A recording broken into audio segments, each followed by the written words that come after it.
अस्सलामुअलैकुम, उम्मीद है आप सब खैरियत से होंगे। आज हम देखेंगे चैप्टर 2 का last question, that is question number 15।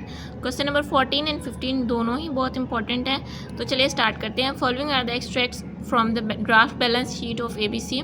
यहाँ ऑथराइज्ड कैपिटल गिवन है, इशूड सब्सक्राइब कैपिटल गिवन है, 20,000 शेयर्स है, 100 रुपीज़ का एक शेयर है। Reserve fund, profit and loss account हमारे पास गिवन है।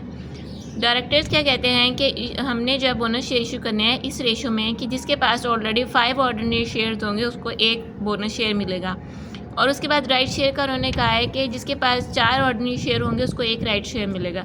बोनस शेयर और राइट शेयर का डिफरेंस मैं आपको फर्स्ट वीडियो में भी बता चुकी हूँ और कल वाले लेक्चर में भी बता चुकी हूँ, ठीक है। उसके बाद उन्होंने कहा है कि बोनस शेयर के लिए सबसे पहले हम फंड्स लेंगे प्रॉफिट एंड लॉस में से, उसके बाद रिजर्व फंड में से इक्वल प्रोपोर्शन में। तो चलिए देखते हैं सोल्यूशन। अच्छा, इसकी पहले हम वर्किंग देख लेते हैं। बोनस शेयर की जो वर्किंग है ये जैसे हम प्रीवियस क्वेश्चन में करते आ रहे हैं ऑलमोस्ट वैसे ही है।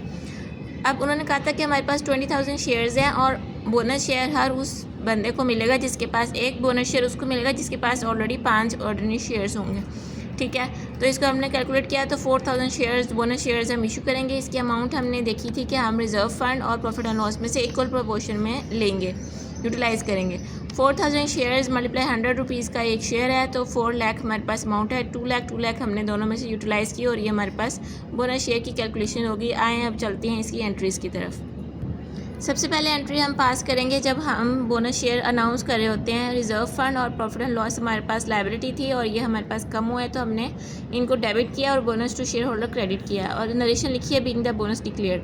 नेक्स्ट स्टेप में जब हमने उनको बोनस जो है वो उनको इशू कर दिया है, बोनस शेयर जब इशू कर दिया है तो हमने उनको बोनस टू शेयर होल्डर को डेबिट कर दिया कि हमारी लायबिलिटी ख़त्म हो गई और शेयर कैपिटल इंक्रीज़ हो गया है सेम अमाउंट से 4 लाख से, ठीक है। उसके बाद आती है राइट शेयर की बारी। इसकी भी वर्किंग देख लेते हैं पहले। राइट शेयर के बारे में डायरेक्टर्स ने कहा था कि एक राइट शेयर उसको दिया जाएगा जिसके पास ऑलरेडी 4 ऑर्डिनरी शेयर्स होंगे। तो हमने 20,000 एग्जिस्टिंग शेयर्स के साथ इसको मल्टीप्लाई किया और हमारे पास 5,000 शेयर्स आ गए जो हमने राइट शेयर इशू करने हैं एग्जिस्टिंग शेयर होल्डर्स को। 100 रुपीज़ का एक शेयर है तो 5,000 मल्टीप्लाई 100 हमारे पास 5 लाख अमाउंट आ गई। हमने यहाँ पे सन्ड्री शेयर होल्डर्स को डेबिट किया कि ये हमारे पास डेटर है, इन्होंने हमें पेमेंट करनी है और हमने जब इनको शेयर इशू किए हैं तो शेयर कैपिटल क्रेडिट हो गया, ठीक है। और इसकी हमने डायरेक्शन लिखी being the allotment of right shares. जब इन्होंने हमें शेयर होल्डर्स ने हमें पेमेंट कर दी वाया बैंक तो ये हमारे पास क्रेडिट हो गया कि हमारी जो है डेटर्स हैं वो ख़त्म हो गए हैं और हमारे पास जो है बैंक डेबिट हो गया, हमारा एसेट इंक्रीज़ हो गया, ठीक है। और यहाँ पे भी हमने नरेशन लिख दिया है कि being the amount receive from share holders. अब हम देख लेते हैं इसकी balance sheet. Total number of shares जो हमारे पास एग्जिस्टिंग थे 20,000, बोनस शेयर 4,000 इशू किए और हमने राइट शेयर 5,000, तो टोटल 29,000 हो गए। अच्छा, बैलेंस शीट में ऑथराइज्ड कैपिटल हमारे पास ऑलरेडी गिवन था।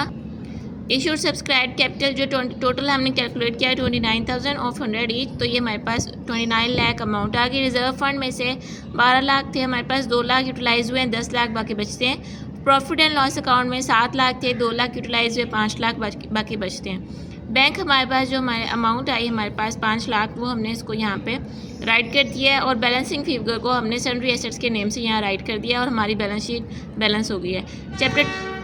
चैप्टर 2 हमारा वाइंड अप हो गया। नेक्स्ट हम चैप्टर 3 स्टार्ट करेंगे इंशाल्लाह। अपना ख्याल रखिएगा। अल्लाह हाफिज़।